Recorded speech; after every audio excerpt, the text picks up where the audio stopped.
այնուհետև կլինի ընդմիջում, այնուհետև արդեն խմբակցության անունից ելույթներ։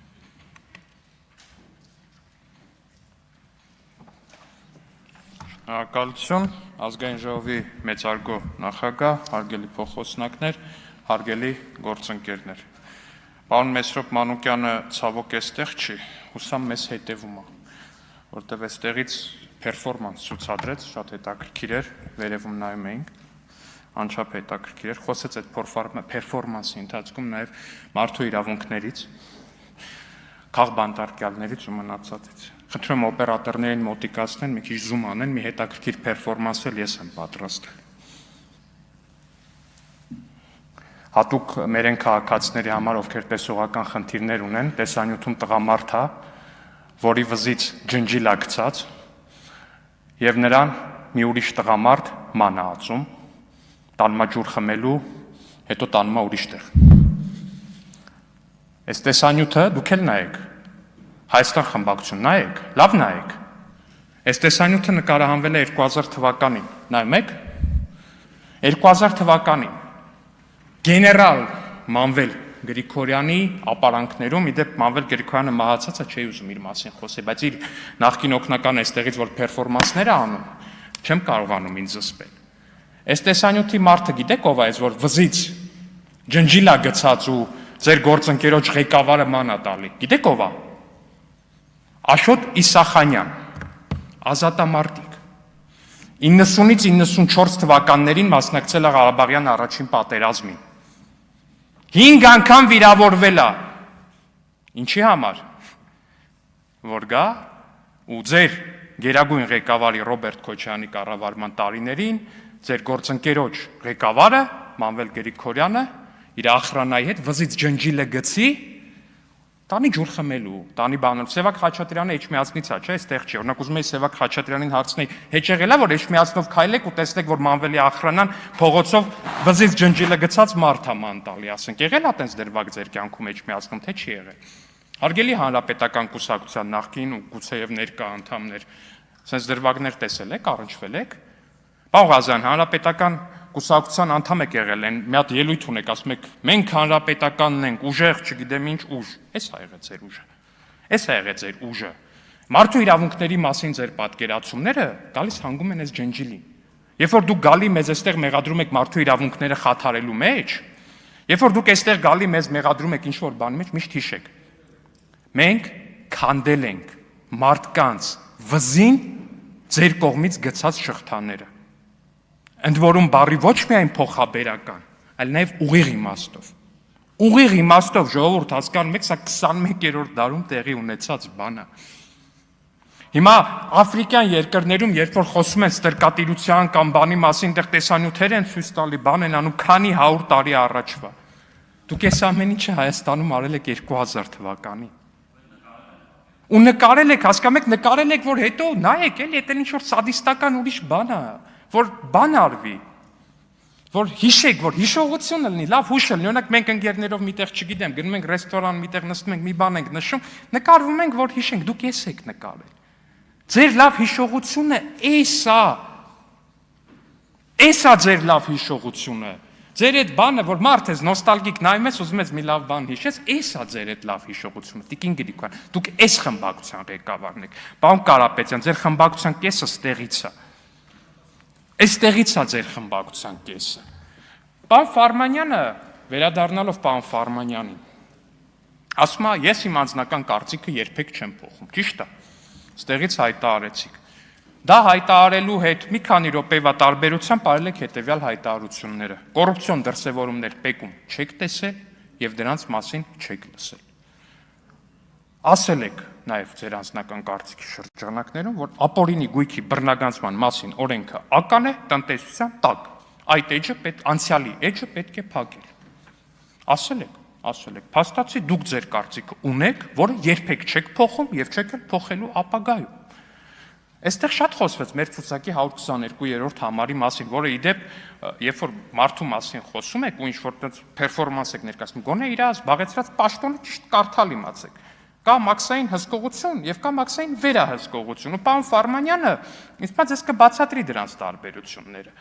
Օրինակ, Գիտեք որն է տարբերությունը, եթե ձեզ թվում է թե մենք մենակ ձեր հետ ենք sense հարցազրույց ունեցել, չէ, մենք մեր ցուցակը կազմելիս ավելի սուր հարցերով հարցազրույց ունեցել ենք պարոն Սաղոյանի հետ։ Եվ ի տարբերություն ձեզ, որ այստեղից հայտարարեցիք, թե պեկում կոռուպցիայի մասին չեք լսել եւ չեք տեսել։ Պարոն Սաղոյանը ասել է, որ այո, իհարկե, եղել է այնտեղ կոռուպցիա։ Ասել եմ ինչ-որ մի հատ դրվագ նկարագրեք։ Այո, հիմա նկարագրել է այս մարդը հետեւյալ դրվագ։ Օրինակ, էլի հիպոթետիկ օրինակ է, պարոն Ֆարմանյան։ Օրինակ Պեկ Պաշտոնյան զբաղեցնում է ղեկավար պաշտոն մաքսատներից մեկում, օրինակ Զվարթնոցում, դուք Զվարթնոցում ղեկավար պաշտոն եք, չէ՞, զբաղեցրել, զուգադիպում է, էլի հիպոթետիկ օրինակ է, պարոն Ֆարման։ Համատեղության կարգով մարդը ունի եւ կամ իր ընտանիքը ունի մաքսային բրոկերական ընկերություն, ձեր ընկերությունը բրոկերական մաքսային ընկերություններ, չէ՞, պարոն Ֆարման։ Համատեղության կարգով հիպոթետիկ օրինակ է, խնդրում եմ բան չանեք։ Հիմա այդ ղեկավար պաշտոնյան, որը իդեպ ստորագրում է հենց բուն մաքսային զննության թղթերի տակ, օրինակ ոնց է ալնում հարգելի քաղաքացիներ, բերում է ինչ-որ մեկը ներմուծում է այս բաժակները։ Այդ մաքսային հսկողության պետը, ինչ էր կամ այդ պաշտոնյանը, մաքսատան պետը որպես այդպեսին ունի շատ լայն շրջանակ։ Կարա սա մաքսազերծի օրինակ 5 եվրոյով, կարա մաքսազերծի 10 եվրոյով, կան տենց մի շարք ապրանքներ։ Հիմա այդ նկարագրված կոռուպցիոն սխեմայի ընթացքում տեսեք ինչ է անում այս պաշտոնյան, որը համատեղության կարգով ունի բրոկերական ծառայություն։ Այն բաժակները, որոնք ներմուծողը դիմել է իր բրոկերական ընկերությունը, մաքսազերծում է 5 եվրոյով, պարոն Ֆարմանյան, այն բաժակները, որը ուրիշ բրոկերական ընկերությունով է եկել, մաքսազերծում է 10 եվրոյով։ Սխեմա է, չէ՞։ Սենց բան եղել է, օրինակ, ձեր պաշտոնավարման տարիներին, պարոն Ֆարմանյան, սենց սխեմա աշխատել է, թե չէ։ Ինձ թվում է, ոնց է չլինի աշխատած կլինի այսպիսի սխեմա, չնայած չեմ պնդում, որ դուք լինելով մաքսատանը ղեկավար պաշտոն զբաղեցնող անձ, որը համատեղության կարգով նաև ունեցել է բրոկերական մաքսային ընկերություն, նման բանով է զբաղվել, քավլիցի նման պնդում չեմ անում, պարոն Ֆարմանյան, վստահ եմ մեր քաղաքացիների ոչ մեկի մտքով էլ չանցավ նման բան, որ դուք կարող է նման բան արած լինեիք։ Բայց ինչևէ, սիրելի քաղաքացիներ, ինչի մասին է այս ամբողջը։ Ինչի մասին է այս ամբողջը։ Պարոն Կարապետյան, ես վստահ եմ, որ դուք այստեղ ներկայացնում եք ձեր լավագույն տեխնացուներին ինչ-որ պաշտոններում։ Եվ եթե ձեր լավագույն տեխնացուները, օրինակ պարոն Ֆարմանյանն են, իմ մոտ շատ հարցեր են առնչանում, որովհետև ընդամենը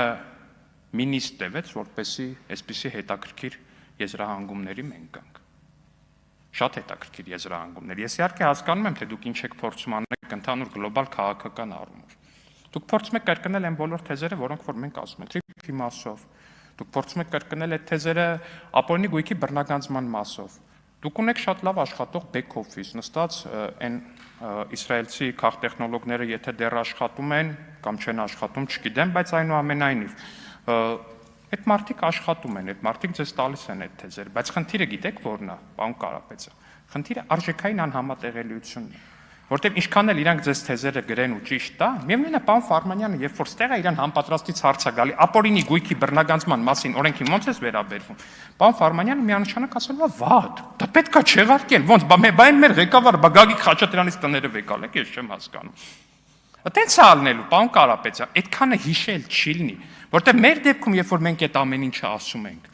մենք դրան եկել ենք օրգանիկ ճանապարհով։ Դա մեր գաղափարախոսությունն է, մենք դրա շուրջ ենք հավաքված։ Դուք չէ, դուք դրա շուրջ չեք հավաքված, ձեր խմբակցությունը դրա շուրջ չի հավաքված։ Ձեր խմբակցությունը հավաքված է նրա շուրջ, որ ձեր հորեղբայրը ունի շատ փող, ունի շատ ընկերություններ եւ ձեր խմբակցության մեծ մասը աշխատել է այնտեղ։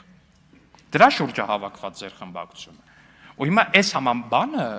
ինքը չի աշխատելու այս համակարգը։ Առաջիկայում էլ չի աշխատելու, որտեղ էլի եմ ասում, սա ձևացնել չի լինի։ Անհնար է ուղղակի ֆիզիկապես սա ձևացնել։ Բայց պարոն Ֆարմանյան, այս հիպոթետիկ օրինակների մասին եկեք ասեք, էլ հեչ եղել է, որ իմանաք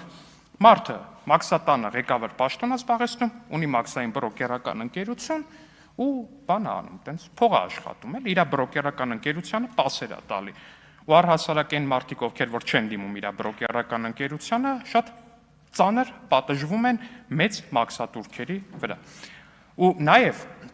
մեր ցուցակի 122-րդ համարի մասին, որ խոսում եք, հարգելի գործընկերներ, խնդրում եմ եկեք ասեք այդ մարդու ենթակայության տակ ինչ է եղել։ Եղել է որևէ մաքսատուն, եղել է որևէ մաքսակետ, ինչ է եղել։ Եկեք դա բացատրեք, եւ ես հասկանամ դա Իդեպ ընդհանրապես խնդիր չեմ տեսնում, եթե այստեղ նստած մեզնից յուրաքանչյուրի մասով, էլի ինչ ունեք ու ինչ գտնեք։ Ստեղից մի անգամ չի որ հայտարարել, ասեմ գտեք իմ պաշտոնական օրենքով հաստատված եկամուտներից 1000 դրամ ավել, ամենավերջին պատասխանատվությունը պատրաստ եմ կրել։ Իսկ դուք Շնորհակալություն, ընդմիջում, մինչև 10